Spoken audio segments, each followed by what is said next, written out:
Abusian for hire for 1GH and all the latest update in our session go be subscribe na like share my news so any BTS abroad for any chimney and candy one chimney.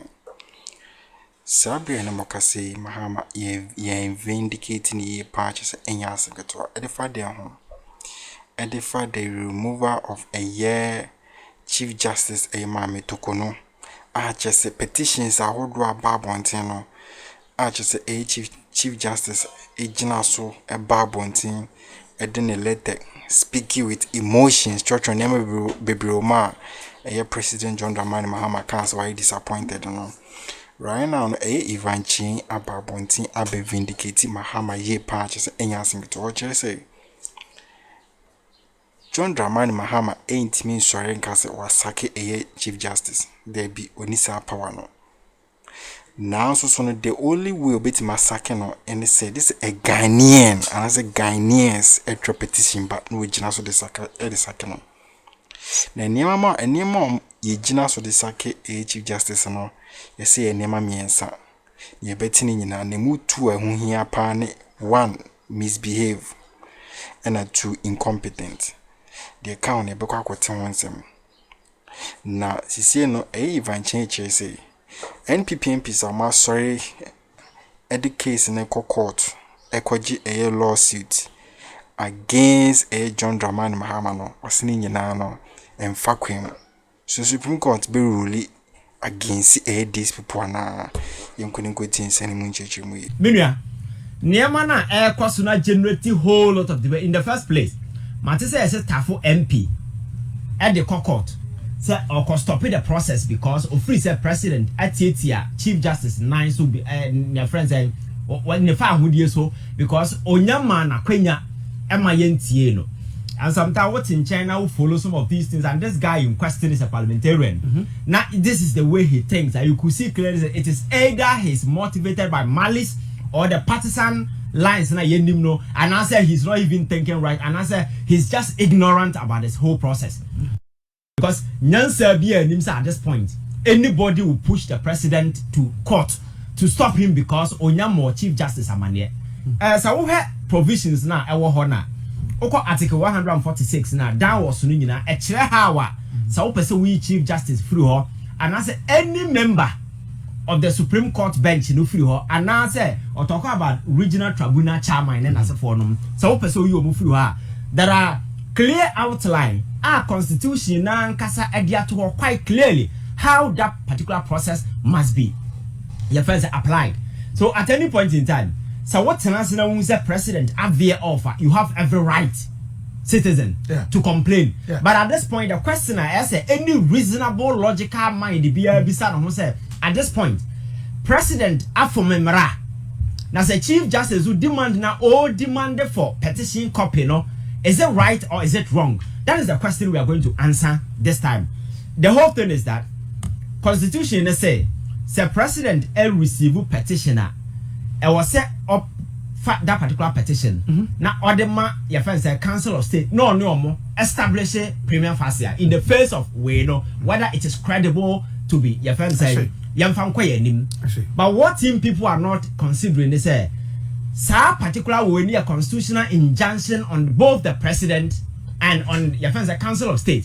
So petition be the president why he's just a conveying belt. So there yes some fellas in one of the press way or no. The president's duty is to push that particular petition to the Council of State and establishing whether there is merit or not, you know. That process is not an adversarial process. That is what people should understand.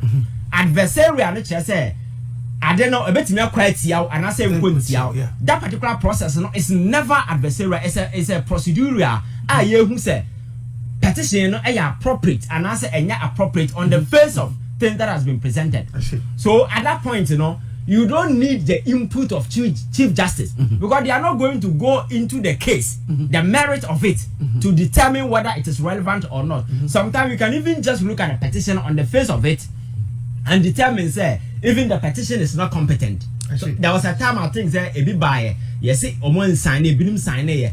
So these some of these technical destiny can even render the petition incompetent to be forwarded to the next stage. But this time now, the president as a conveyor belt, has a constitutional injunction on him to push this thing to Council of State to determine, to establish that prima facie, your friends say, in the face of what has been presented. May say that particular process is not adversarial process. Either warranty the Chief Justice to say so for a whole Chief Justice who understand this whole thing to come and say yeah man a copy at this time, no, it is wrong. And again, so what kind of constitution now called Article 146 clause 10 now? I don't know if you have a copy, you can read it. Actually quite clearly say president forward petition no now say Council of State it may establish say indeed they need to proceed there. From that point going, it becomes an adversarial process. And at that point the Chief Justice must be heard. Okay. I hope you understand. So at that point, committee no better say or more recommendation and a president better so act as to whether so obepam ma men and answer ma men better. So at that point, as the principles of natural justice dictate, the person must be given the right to be heard. What are some? So at that point, a committee has been set up, comprises of a high court, Supreme Court judge, and other people. Your friends say you appoint or more lawyers and as well composition, no kind of constitution or no, a kind of clear. When that particular panel or committee is set up, at that point, you cannot say, oh, my Chief Justice, your friends say a copy to know, because she must appear before the committee either in person or by her lawyer. And at that point, she must be heard. And the crime banner over first one, it's because why not petition I can. I hope you get a point. Just when your petition that kind. So this whole process, include Chief Justice having access to the petition, but not just point, because points do and then it's not an adversarial processor. You ever finding any adverse finding be against the Chief Justice is to either to know say there are merit, we can give credence to the petition, and that we can start the process. And this is all kind of constitutional article 148 downwards now. Even with the president or started from forwarding it to the Council of State. That is where it started from. After dealing with your first member of the Supreme Court or the tribunal chairman, or started with sending the petition to Council of State to establish the prima facie whether it is relevant. So from that point, and say, or that's sorry, na Council of State back actually and say, Nema petition and the by. On the face of it, we think the petition is competent and it can proceed to the next stage. At that point, the president will have no other option than to give the woman copies to read. At this point, even the Council of State can say, oh, on the face of it, your friends are competent enough to proceed. So, what they copy command and I at this point. And I don't know why some people on the other side, NPP, are taking this whole issue as if something has happened. And I don't know why the Chief Justice herself is panicking. Because I don't know a signs of panic, or she's panicking. Say, well, demanded for the petition. Yes, at this time, she's just panicking. And baby or me, I'm not sure, say, or here, because as an American, she understands this thing is better than I do. So for her to come publicly, to send letters and answer for demanding, say, your man a copy, when she knows, say, this whole process can never terminate without her being given your friend is saying opportunity to read. And again, the committee in the French Chief Justice. Now you catch us your 7 days for responsible. But she can say, oh, the period is short, so give me 1 month. You have the right. Because at the end of the day, the input that you send to the committee, and as a summer babaka, and as a William T petition, you can request for more time. So there is no haste in this thing. For her demanding. Because I say there is no way this thing will terminate without Chief Justice having access to the petition. She knows. So it's just you see, she's doing this thing just to court public sympathy. Because after elections, they've lost relevance. So they are just clutching at straws. So it's a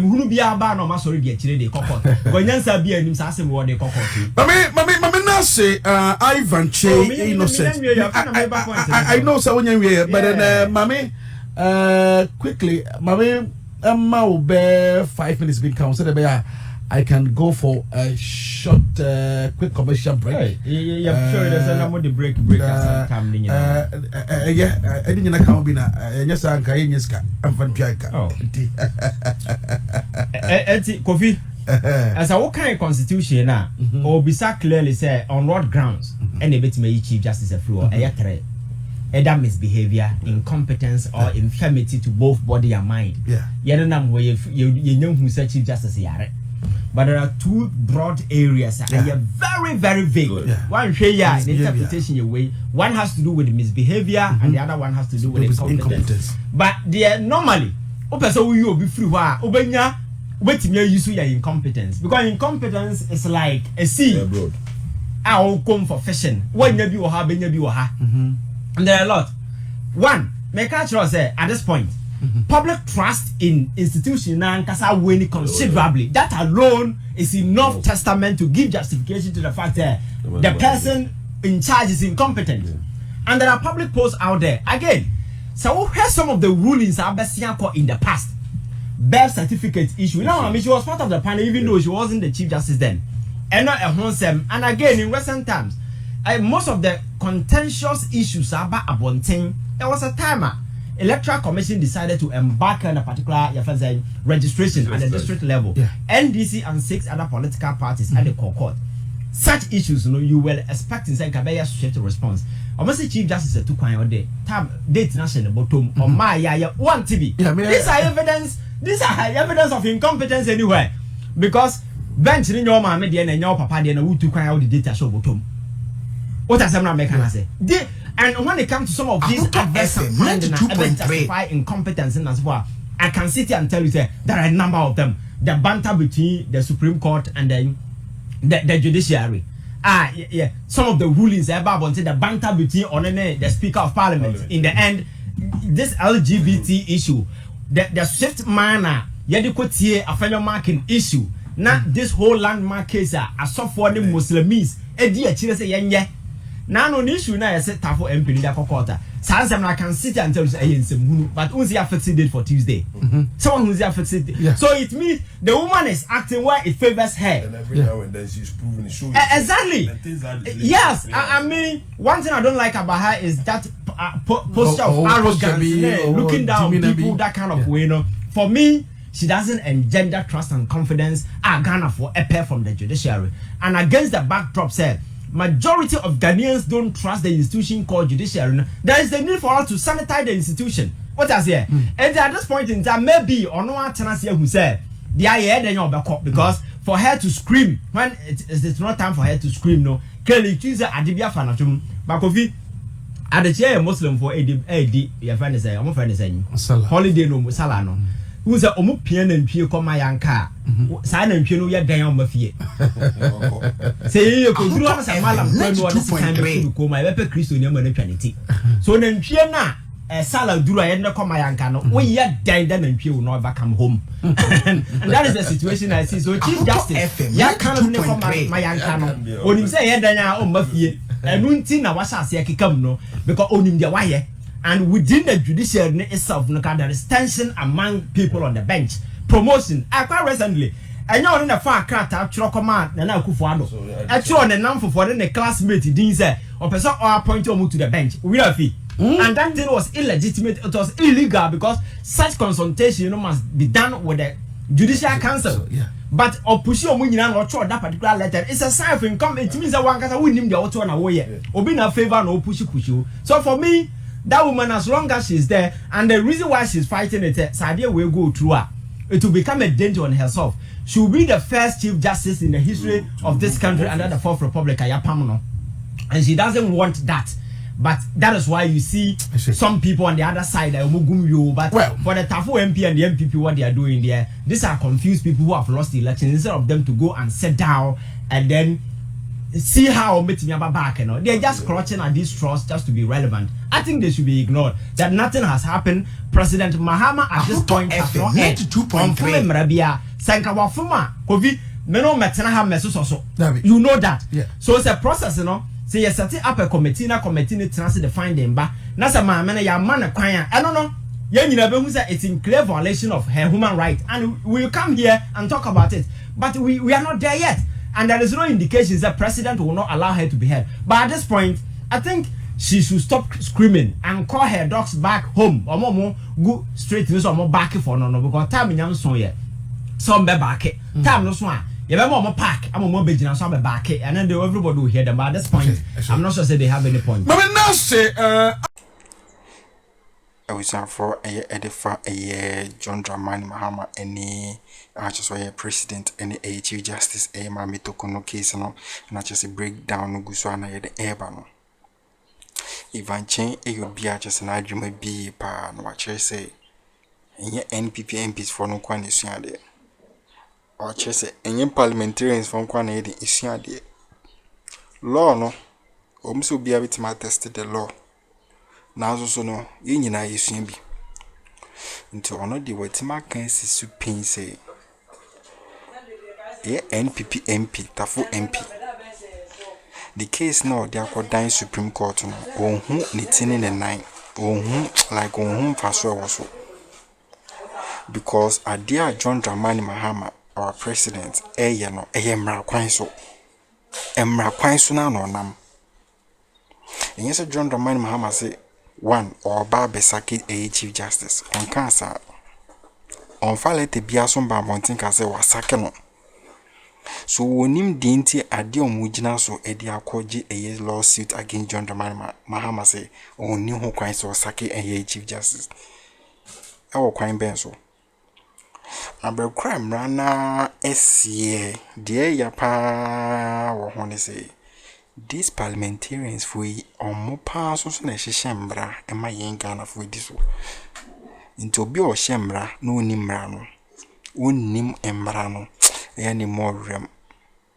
o hyhyembra se Ghana for di so oni mra ya ni mo yaye pa no chese president ade na onam so di person de sake chief justice ni kwan so no because a president any right in the constitution say or sake chief justice there be that or sake judge be there be that now so no true Ghanaians no a bit my eye possible it is possible a man for bebre na church petitions a dona kwakoku a presidency and a GMA mutre because let any boy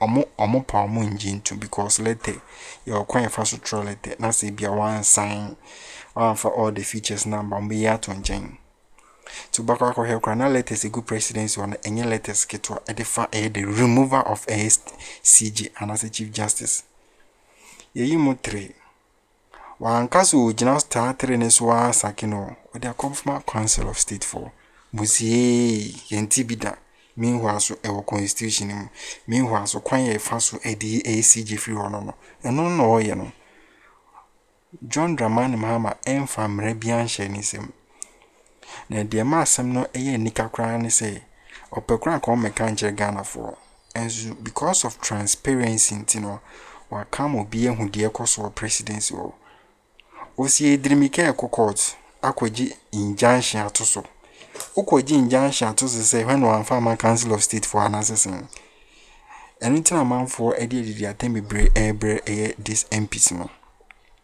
ukwaji injunction say when one file petitions no council of state for an assessment like injunction on the as the council of state for no say in some petitioners for no dia ban na is under the constitution and nyema ejina so metimi a chief justice free where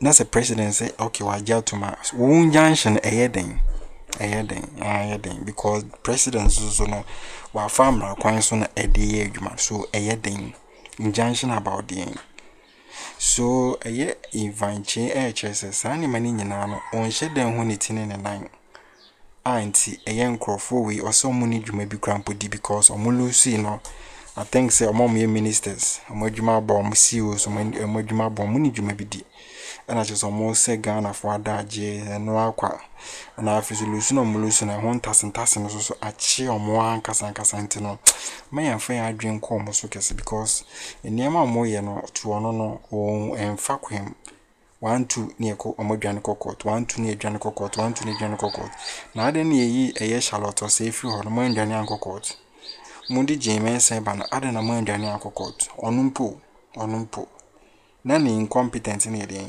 ano so so mu gina so sake no na edrum so de amosi da bi edrum so na se president nso ntimi ne obi so ise nya adwuma amosi sen da bi then na akotwa bayra homam so as you speak in the evangelist mas come ye power say say Supreme Court asema court the sheda anka ne kese ntimi wa pre-judgment there so utini nsem ne statement or the bed ide to dwa nyine betimi ayden ehu de opeso ochire so oko presidents one there or evangelists HS de omonam kran emra kwan so na eye adwuma na Mahama entomra bia wo Ghana ha no onjini se Mahama betomra so wo Ghana ha dede kwa eno ye na Chief Justice Mami Torkornoo enim say process na AGM nanso no eno ano no nanso so no or try babontin just for sympathy because na the right time also would demand say ope a letters ni bi na the right time no but demand some sympathy and akwa money babontin so that was the reason why our president cause why he very disappointed in Torkornoo say what the babontin in yasin to comment section or subscribe and share money so the binti for once in your